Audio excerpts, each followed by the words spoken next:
मैं गरिमा अग्रवाल आप सभी का वंदन करती हूँ, अभिनंदन करती हूँ। आज हम आपके लिए लेकर आए हैं सातुड़ी तीज, कजरी तीज या कजली तीज पर सुनी जाने वाली चारों कहानियाँ एक साथ, और साथ में बिंदाई जी की कहानी, लपसी तपसी की कहानी और सारे देवी देवताओं की कहानी।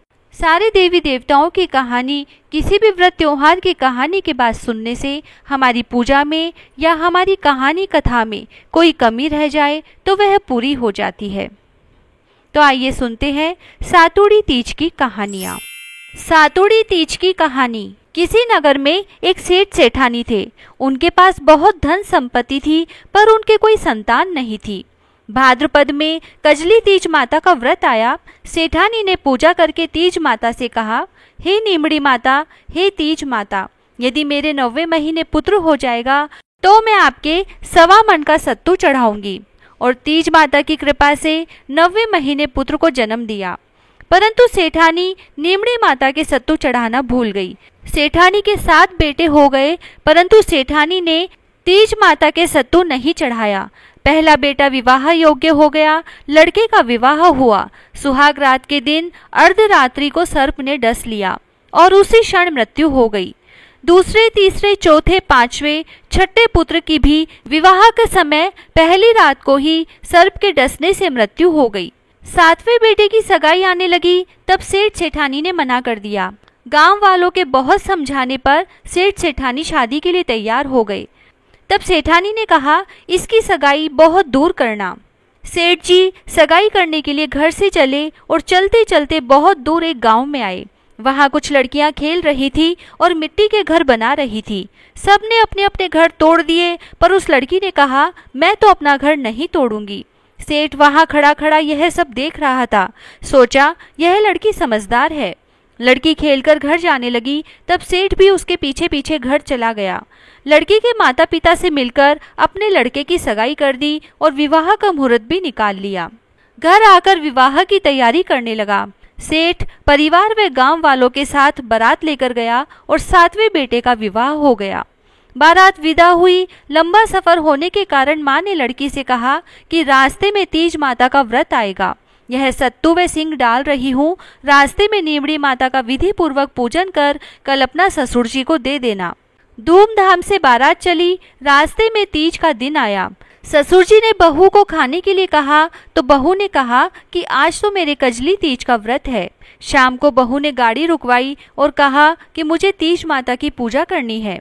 तब ससुर जी ने नीमड़ी का पेड़ देखकर गाड़ी रुकवा दी और कहा, बहू पूजन कर लो। तब बहू ने कहा कि नीमड़ी की डाली ला दो। तब ससुर जी ने कहा कि सभी बहुओं ने तो नीमड़ी की ही पूजा की थी, पर बहू नहीं मानी। बोले, मैं तो डाली का ही पूजन करूंगी। बहू के कहे अनुसार ससुर जी ने पूजन की तैयारी करवा दी। बहू नीमड़ी माता का पूजन करने लगी। जैसे ही बहू ने पूजा शुरू की, नीमड़ी माता पीछे हट गई। तो बहू ने हाथ जोड़ विनती करी कि हे नीमड़ी माता, आप मुझसे पीछे क्यों हटी? मेरे से क्या भूल हो गई? बहू की करुण विनती सुनकर तीज माता ने कहा, तेरी सासू जी ने बोला कि जब मेरे बेटा हो जाएगा तो 1.25 मन का सत्तू चढ़ाऊंगी, पर 7 पुत्र हो जाने पर भी नहीं चढ़ाया। बहू बोली, माता हमारी भूल माफ करो, मैं आपके सत्तू चढ़ाऊंगी। मेरे 6 जेठ जी वापस लौटा दो और मुझे पूजा करने दो।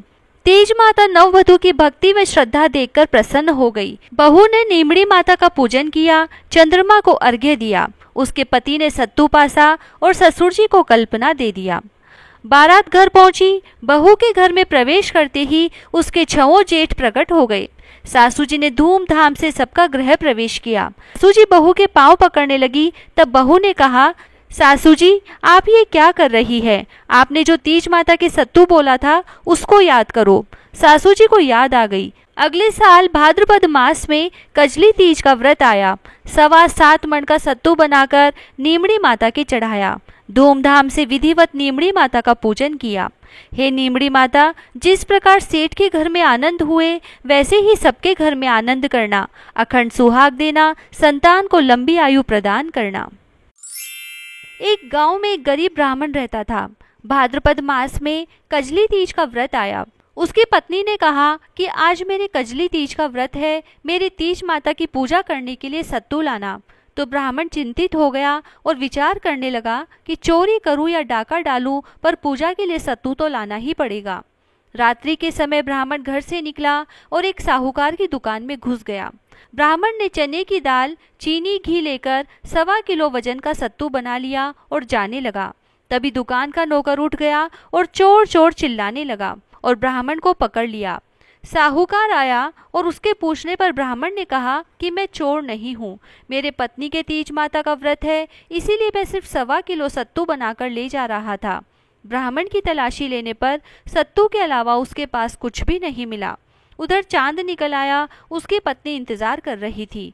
साहूकार ने उसकी गरीबी व ईमानदारी देखकर ब्राह्मण की पत्नी को धर्म की बहन बना लिया और पूजा की सामग्री, सत्तू, कपड़े व बहुत सारा धन देकर विदा किया। हे तीज माता, जिस प्रकार ब्राह्मण व उसकी पत्नी की लाज रखी, वैसे सबकी रखना। किसी गांव में जाट था, उसने 2 विवाह किए, दोनों के एक लड़की हुई। कुछ समय बाद जाट की पहली पत्नी मर गई। अब सौतेली माँ अपनी बेटी से तो कुछ भी काम नहीं करवाती, उसे बहुत स्नेह से रखती, परंतु दूसरी बेटी से घर का सारा काम करवाती थी। दोनों लड़कियां बड़ी हो गई। एक दिन जाटनी ने जाट से कहा, मेरी बेटी के लिए पैसे वाला लड़का ढूंढना और दूसरी के लिए साधारण लड़का देखना। जाट ने दोनों बेटियों का विवाह कर दिया। सौतेली बेटी मेहनती व समझदार थी, उसने अपनी समझदारी से सबका दिल जीत लिया। जाटने की बेटी घर का कोई भी काम नहीं जानती थी और अकड़ में रहती थी, इसीलिए ससुराल वाले उससे बहुत दुखी हो गए। कुछ समय बाद जाट अपनी दोनों बेटियों को लेने उनके ससुराल गया। पहली लड़की के ससुराल वालों ने उसकी बहुत बड़ाई की, परंतु दूसरी वाली के ससुराल वालों ने बहुत शिकायतें की और कहा कि अपनी बेटी को ले जाओ। जाट दोनों को लेकर अपने घर आ गया और सारी बात जाटनी को बता दी। जाटनी अब घर का सारा काम अपनी बेटी से करवाने लगी।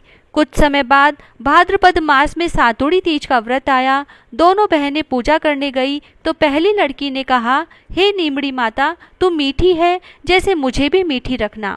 दूसरी ने कहा, हे नीमड़ी माता, तू तो कड़ी है। माँ ने सुना और तुरंत समझ गई और लड़की को वापस पूजा करने भेजा। लड़की ने नीमड़ी माता का पूजन करके कहा, हे नीमड़ी माता, जैसे आप मीठी है, मुझे भी वैसे मीठी रखना। नीमड़ी माता प्रसन्न हो गई। अब जब दूसरी बेटी ससुराल गई तो उसके ससुराल वाले भी उससे प्रसन्न रहने लगे। इसलिए नीमड़ी माता की पूजा करके कड़ी न कहकर मीठी कहना चाहिए। बोलो नीमड़ी माता की जय। एक साहूकार था, उसके 7 बेटे थे। साहूकार का छोटा बेटा वैश्यागामी था।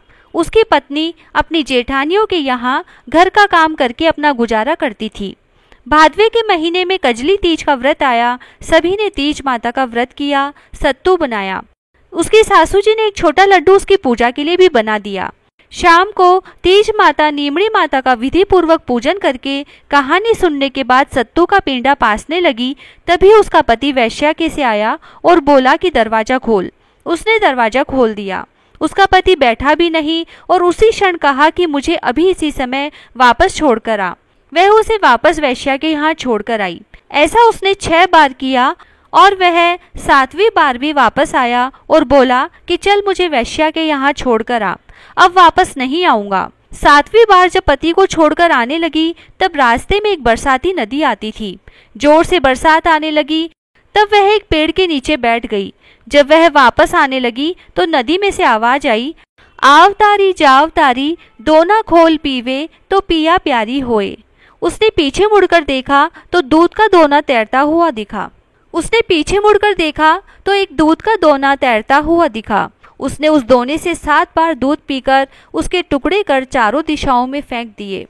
तीज माता की ऐसी कृपा हुई कि उसके पति को पत्नी की याद आई और वैश्या से बोला, मैं तो अपनी पत्नी के पास जाऊंगा। वैश्या ने भी अपना सारा धन उसको देकर विदा किया। पति सारा धन लेकर घर आ गया और आवाज लगाई कि दरवाजा खोल। तो उसकी पत्नी ने कहा, अब मैं दरवाजा नहीं खोलूंगी। तब उसने कहा, दरवाजा खोल, अब मैं वापस नहीं जाऊंगा, हम दोनों मिलकर सत्तू पासेंगे। लेकिन उसकी पत्नी को विश्वास नहीं हुआ। उसने कहा, वचन दो, वापस वैश्या के पास नहीं जाओगे। पति ने पत्नी को वचन दिया तो बच्चों ने देखा कि काकी गहने नए कपड़े सच समझकर बैठी है और काका भी बैठे हैं। तो बच्चों ने पूछा, चाची ये कहाँ से आया? तब उसने कहा, ये तो तीज माता की कृपा हुई है, अब मैं काम पर नहीं आऊंगी। बच्चों ने घर आकर सारी बात बताई तो सभी लोग अत्यंत प्रसन्न हुए। हे तीज माता, जैसे आप साहूकार के बेटे बहू पर प्रसन्न हुई, वैसे सब पर प्रसन्न होना, सबके दुख दूर करना। बिंदाई जी की कहानी। एक सास बहू थी। सास अपनी बहू को खाना नहीं देती थी। बहू रोज नदी पर जाती तो जाते समय घर से आटा ले जाती। नदी के पानी से आटा गूंथती, गणेश जी भगवान के मंदिर के दीपक से घी लेती, भोग में से गुड़ लेती, पास के शमशान में बाटी सेकती, बाटी में घी गुड़ मिलाकर चूरमा बनाती और गणेश जी भगवान के भोग लगाकर खुद जीम लेती। ऐसा करते हुए बहुत दिन हो गए। यह देखकर गणेश जी भगवान को बहुत आश्चर्य हुआ और उन्होंने अपने नाक पर अंगुली रख ली। बहू तो घर आ गई, परंतु जब दूसरे दिन मंदिर के पट खुले तो लोगों ने देखा कि गणेश जी भगवान की नाक पर अंगुली है, तो मंदिर में भीड़ एकत्रित हो गई। गांव के लोगों ने हवन पूजा की, पर गणेश जी भगवान ने उंगली नहीं उतारी। तब सारे गांव में ढिंडोरा पिटवा दिया गया कि जो कोई गणेश जी भगवान के नाक से अंगुली हटवाएगा उसे राजा जी सम्मानित करेंगे। बहू ने सास से कहा कि सासू जी, मैं कोशिश करूंगी। तब सास बोली, इतने बड़े बड़े पंडित विद्वान कोशिश कर लिए, तू क्या करेगी। सब लोग मंदिर के बाहर एकत्रित हो गए। बहू घूंघट निकालकर अंदर गई, पर्दा लगाई और गणेश जी से हाथ जोड़कर बोली, हे विघ्नहर्ता, मैं मेरे घर से आटा लाती, लोगों का चढ़ाया हुआ घी गुड़ लेती, शमशान में बाटी सेकती, उसमें आपको क्या आपत्ति हुई। आपको मुंह से उंगली हटानी पड़ेगी। गणेश जी ने सोचा, इसकी बात तो माननी पड़ेगी, इसने पहले मेरे भोग लगाया, यह तो मेरी भक्त है। गणेश जी भगवान ने अंगुली हटा ली और बहू को आशीर्वाद दिया कि इस गांव में सभी प्रेम से रहेंगे। बहू मंदिर से बाहर आई, तब सब गांव वालों ने कहा, बहू तूने अंगुली कैसे हटवाई, तू तो जादूगरनी है। तब बहू ने सारी बात गांव वालों को बताई कि मेरी सास मुझे खाना नहीं देती थी, तब मैं घर से आटा लाकर, नदी के पानी से आटा लगाकर, बाटी बनाकर शमशान में सेक कर, गणेश जी के दीपक से घी और प्रसाद में से गुड़ चुराकर गणेश जी के भोग लगाकर खुद खा लेती। इसीलिए गणेश जी को आश्चर्य हुआ और उन्होंने नाक पर अंगुली रख ली और मेरी प्रार्थना पर अंगुली हटा ली और मुझे वरदान दिया कि अब इस गाँव में सब प्रेम से रहेंगे। हे गणेश जी भगवान, जैसे बहू का मान बढ़ाया, वैसे सबका मान बढ़ाना, सबकी रक्षा करना। जय श्री राधे। लपसी तपसी की कहानी। एक लपसी था, एक तपसी था। तपसी तो भगवान की तपस्या करता था और लपसी सवा सेर की लपसी बनाकर उसका भोग लगाकर जीम लेता। एक दिन दोनों लड़ने लगे। लपसी बोला, मैं बड़ा, तपसी बोला, मैं बड़ा। इतने में नारद मुनि आए और बोले, तुम क्यों लड़ रहे हो। तो लपसी ने कहा, मैं बड़ा हूँ, और तपसी ने कहा, मैं बड़ा हूँ। तपसी बोला, मैं सारे दिन भगवान की पूजा करता हूँ। यह सुन नारद जी ने कहा कि मैं तुम्हारा फैसला कल करूँगा। दूसरे दिन लपसी तपसी नहा कर आए तो नारद जी ने 1.25 करोड़ की अंगूठी उनके आगे फेंक दी। लपसी ने अंगूठी देखी पर उस पर ध्यान नहीं दिया। तपसी तपस्या करने बैठा तो उसे अंगूठी दिखी और उसने अपने घुटने के नीचे दबा ली और तपस्या करने लगा। और लपसी लापसी बनाकर उसका भगवान के भोग लगाकर जीमने बैठ गया। इतने में नारद जी आए, तब दोनों से पूछा कि कौन बड़ा है। फिर तपसी ने कहा, मैं बड़ा हूँ। नारद जी बोले कि तुम्हारा घुटना उठाओ, तो उसके नीचे 1.25 करोड़ की अंगूठी निकली। तब नारद जी बोले, यह अंगूठी तूने चुराई है तो तुझे तेरी तपस्या का फल नहीं मिलेगा। तब तपसी बोला, हे नारद मुनि, मेरी तपस्या का दोष कैसे दूर होगा। नारद जी ने कहा, रोटी बनाकर बाटियां नहीं बनाया तो फल तुझे होगा, ब्राह्मण जिमाकर दक्षिणा नहीं दी तो फल तुझे होगा, साड़ी दे के ब्लाउज नहीं दिया तो फल तुझे होगा, दिया से दिया जलाया तो फल तुझे मिलेगा। सब व्रत त्योहार की कहानी सुनने के बाद तेरी कहानी नहीं सुनी तो फल तुझे होगा। तभी से सभी व्रत त्योहार की कहानियों के बाद लपसी तपसी की कहानी सुनी जाती है। कहानी सुनने के बाद ऐसे कहें, लपसी को फल लपसी ने हो जो, तपसी को फल तपसी ने हो जो, महा की कथा कहानी को फल महाने हो जो। 7 कहानी।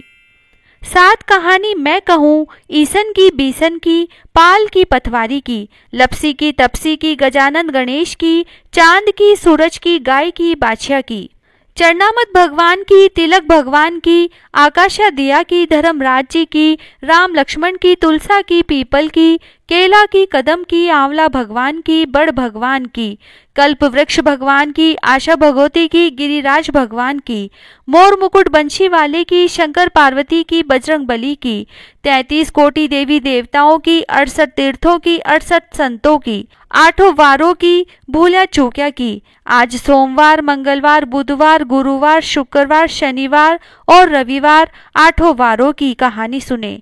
जाके कदे न दलदल आवे, कदे न पीड़ा आवे, सुख संपत्ति आवे, दलदल जावे, संपत आवे, दुख जावे, सुख आवे। हर्या हर्या आंवला, श्री भगवान सांवला, 5 पताशा गुड़ की डली, बिंदाई जी पुजावे मन की रली। उठो भाई राम, करो भाई काम, काम करया कल्याण होसी, माँ की कथा खानी को फल माने होसी। अधूरी हो तो पूरी कर जो, पूरी हो तो परवान चढ़ा जो। ये आशा भगवती माता जैसो पार्वती जी ने सुहाग दियो वैसो माने भी दीजो। कहता ने सुनता ने हुकारा भरता ने अपने सारे परिवार की रक्षा कर जो। हर मनोकामना पूरी कर जो, अखंड सौभाग्य दीजो। जय श्री राधे।